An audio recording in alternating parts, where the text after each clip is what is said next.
चलिए शुरू करते हैं फिर आज से हम बंगाल में द्वैत शासन।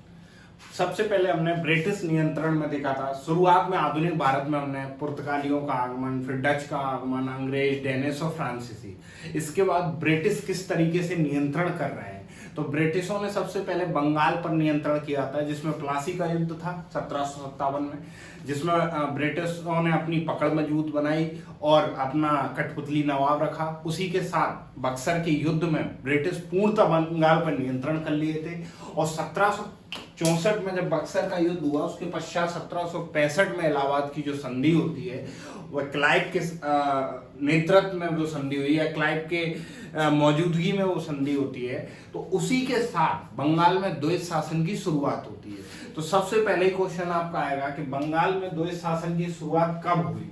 कब हुई बंगाल में द्वैत शासन की शुरुआत? तो बंगाल में द्वैत शासन की शुरुआत 1765 में होती है, क्लाइव के समय जब इलाहाबाद की संधि हुई है। याद रखिए, किसने करी होगी? क्लाइव ने करी होगी। पहला फैक्ट आपका यहां से क्लियर होगा। दूसरा खत्म अपन बाद में बात करेंगे, ठीक है। एक चीज और याद रखिए, द्वैत शासन की अवधारणा लियोनस कार्टिस के द्वारा दी गई थी। अब आप कहेंगे द्वैत शासन होता क्या है? तो द्वैत शासन क्या है? एक ही प्रांत में दो शक्तियों का शासन। एक ही प्रांत है, एक ही क्षेत्र है, इसमें दो शक्तियों का शासन। अब दो शक्तियों शासन कैसे कर रहे हैं? देखिए, एक तरफ तो नवाब था और दूसरी तरफ अंग्रेज थे। नवाब को क्या शक्तियां दी गई थी? नवाब को केवल उत्तरदायित्व दिए गए थे। क्या उत्तरदायित्व दिए गए थे? कि वह आंतरिक शांति बनाए रखे, पहली चीज, मतलब लोक व्यवस्था को बनाए रखना।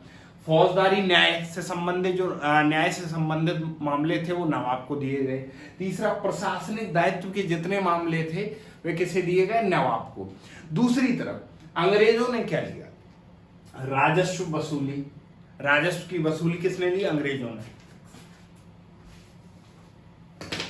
राजस्व वसूली किसने ली? अंग्रेजों ने। दीवानी न्याय से संबंधित जो मामले थे, मतलब लेन देन से संबंधित जो मामले थे, वह सब किसने लिए? अंग्रेजों ने। तीसरा, वास्तविक शक्ति भी किसके पास थी? अंग्रेजों के पास थी। देखिए, यहां पर अंग्रेजों का मुख्य उद्देश्य बंगाल पर नियंत्रण का सिर्फ और सिर्फ अपना आर्थिक लाभ कमाना था, और आर्थिक लाभ के लिए अगर वह हस्तक्षेप करते तो कहीं ना कहीं जन असंतोष होता। इसलिए उन्होंने क्या किया? जो लाभ से संबंधित कार्य थे वह स्वयं अपने हाथ में ले लिए और उसका उत्तरदायित्व किसे सौंप दिया? नवाब को। कि मतलब अगर कोई जनता विद्रोह करती है, जन असंतोष होता है, तो उसकी जिम्मेदारी किसकी होगी? नवाब की। ठीक है। अब नवाब भी क्या करता था? ये जो इसके जो उत्तरदायित्व थे, इसके जो कार्य थे, नवाब ने भी उप निजाम के द्वारा ये कार्य पूरे किए जाते थे। नवाब खुद तो करता नहीं था, लेकिन अब उप निजाम की नियुक्ति भी कौन कर रहा है? ब्रिटिश शक्ति। ठीक है। यहां पर आप समझिए, ब्रिटिश पूर्णतः नियंत्रण कर लिए थे, लेकिन वे बंगाल की जनता को यह बताना चाहते थे कि हम सिर्फ यहां पर व्यापारिक कंपनी है या व्यापारिक शक्ति है, वास्तविक शक्ति नवाब के पास है। क्यों? अब देखिए, कारण पे जब हम आएंगे कि बंगाल में प्रत्यक्ष शासन क्यों नहीं किया। अगर आपके दिमाग में क्वेश्चन आएगा कि जब बक्सर का युद्ध जीत लिए, इलाहाबाद की संधि हो गई, सब चीजें हो गई, उसके बावजूद भी ब्रिटिश क्यों नियंत्रण नहीं कर रहे? पहला, अगर प्रत्यक्ष शासन करते तो जन असंतोष बढ़ता। सडनली नवाब के शासन से एकदम अगर किसी शक्ति का, किसी भारी शक्ति का, गोरों का अगर एकदम राज हो जाता तो जन असंतोष बढ़ जाता, जन विद्रोह हो सकता था, जन आंदोलन हो सकता था, और उससे होता क्या? ब्रिटिश को आर्थिक हानि होती। और ब्रिटिश सब मंजूर है, ब्रिटिश को सब मंजूर है, अंग्रेजों को सब मंजूर है, लेकिन आर्थिक हानि उनको कभी मंजूर नहीं रही। ठीक है। तो अगर प्रत्यक्ष शासन करते तो क्या होता? जन असंतोष होता। उससे क्या होता? जन असंतोष होता, जन आंदोलन होता, उससे अव्यवस्था फैलती, जिससे क्या कहीं ना कहीं उनकी आर्थिक हानि होती। दूसरा, अगर प्रत्यक्ष शासन होता तो अन्य जो व्यापारिक कंपनियां थी उनके साथ इनका डायरेक्ट तनाव बढ़ता, युद्ध लड़ने पड़ते। अभी तो नवाब का शासन था, ये उसके अंडर थे, मतलब ये अपना व्यापारिक कार्य कर रहे थे। लेकिन अगर उस तुरंत शासन स्थापित खुद का कर लेते तो जो अन्य जो व्यापारिक कंपनियां थी बंगाल में, उन कंपनियों से इनका सीधा संघर्ष होता। और संघर्ष अगर युद्ध होता तो युद्ध में फिर वही आर्थिक कठिनाइयों का सामना किसको करना पड़ता? ब्रिटिश को। तीसरा, प्रशासनिक कठिनाइयों से बचने के लिए कैसे? अभी नवाब के अंडर में शासन था तो प्रशासन के जितने अधिकारी, पदाधिकारी, कर्मचारी सब नवाब के द्वारा नियुक्त किए जा रहे थे, तो एक पूरा प्रशासनिक ढांचा बना था। और ब्रिटिश एकदम से शासन स्थापित करके एकदम पूरा प्रशासनिक ढांचा बनाने में असफल थे। क्यों? क्योंकि एकदम सत्ता बदलती है और दूसरी सत्ता अगर आएगी तो एकदम आप इतने कर्मचारी, इतने अधिकारी जो पूरे शासन को चला रहे हैं, उनको आप एक साथ नियुक्त नहीं कर सकते। ना तो अंग्रेज इतनी सेना में आए थे, कुछ ही लोग थे। तो इन्होंने क्या किया? प्रशासनिक कठिनाइयों से बचने के लिए।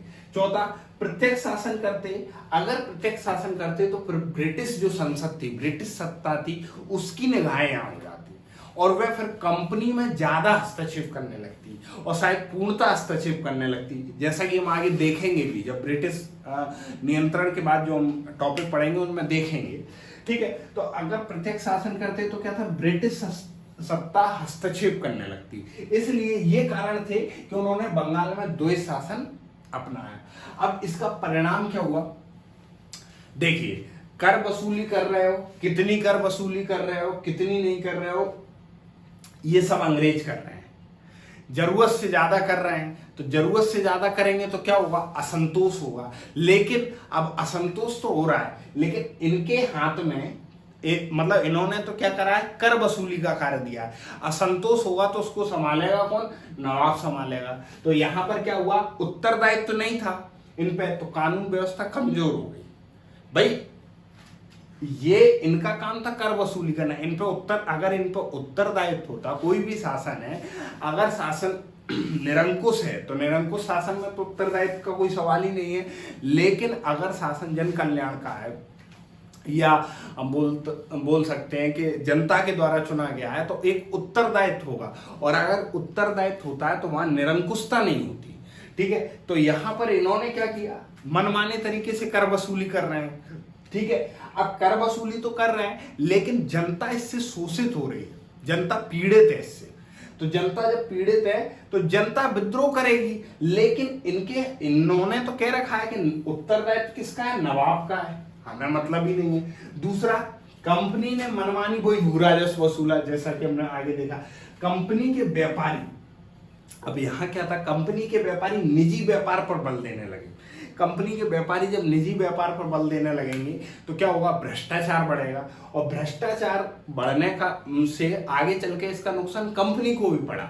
तो बंगाल की जनता के साथ साथ इसका नुकसान कंपनी को भी पड़ा, ठीक है। यही कारण था कि कंपनी इन सब चीजों को जब देख रही थी तो वॉरेन हेस्टिंग्स के काल में 1772 में इस द्वैध शासन को समाप्त कर दिया।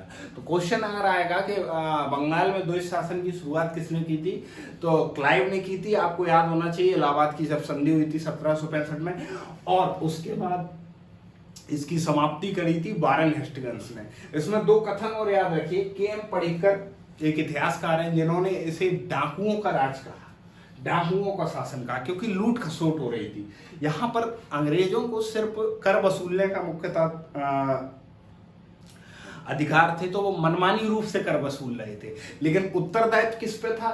नवाब पर था। तो नवाब के प्रति असंतोष बढ़ता जा रहा था और इनकी चाल थी कि धीरे धीरे करके जब नवाब के प्रति असंतोष होगा, और ये 1765 से और 1772 तक में ये द्वैध शासन जब चलता है, इसमें ये अपना प्रशासनिक ढांचा सुदृढ़ कर लेते हैं अंग्रेज, और फिर इसमें प्रत्यक्ष शासन की शुरुआत होती है। लेकिन ये 5-7 साल में इन्होंने क्या किया? अत्यधिक तो राजस्व वसूली करी, जिससे कंपनी को भी सशक्त किया और अपना प्रशासनिक ढांचा भी मजबूत किया।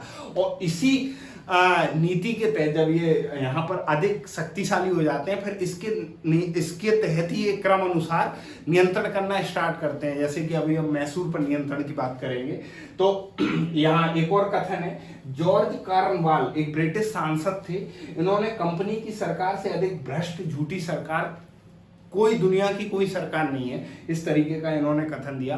बंगाल में नियंत्रण के साथ बंगाल में द्वैध शासन का ये छोटा सा टॉपिक हम यहाँ खत्म करते हैं। इसके बाद अगला टॉपिक हमारा होगा मैसूर पर नियंत्रण, कि मैसूर पर अंग्रेजों ने किस किस तरीके से नियंत्रण